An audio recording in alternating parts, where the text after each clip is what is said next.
I'm not down with the hierarchy. Like, I'm thinking about, like, okay, I guess reactive patterns can cause more harm because if people, instead of repressing the negativity and the shadows, if they're acting out on them, I can see where that could create more harm in the world, maybe. But I mean, even to an extent, the repression of like censorship, right? Or people knowing better than to inject genocide into people's veins, but not saying anything because they want to go along to get along. Like, aren't those repressive patterns, and aren't those doing just as much harm as reactive shadow patterns?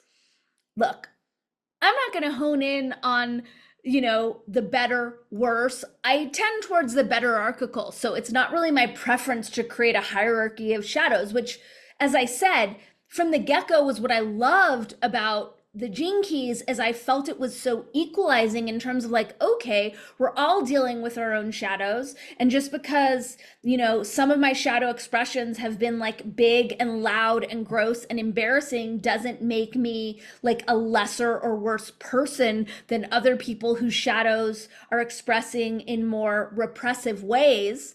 I'm really looking forward to like smoothing out the hypocrisy in these various realms and communities and paradigms that seek that, are unconsciously offering preference to repressive shadow patterns versus reactive shadow patterns, and like for people being generous in like having the kindness and the tolerance and the patience for those of us who sometimes expresses hot messes, or sometimes like big, super necklace entangled Tasmanian devils, and recognizing, okay, that's a lot of shit to figure out in a lifetime, and it might not be like the smoothest path to, transmute a Tasmanian devil into some like peaceful swan, right?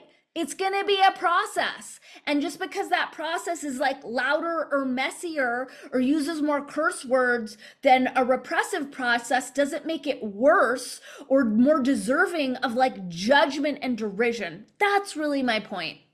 That's really my point.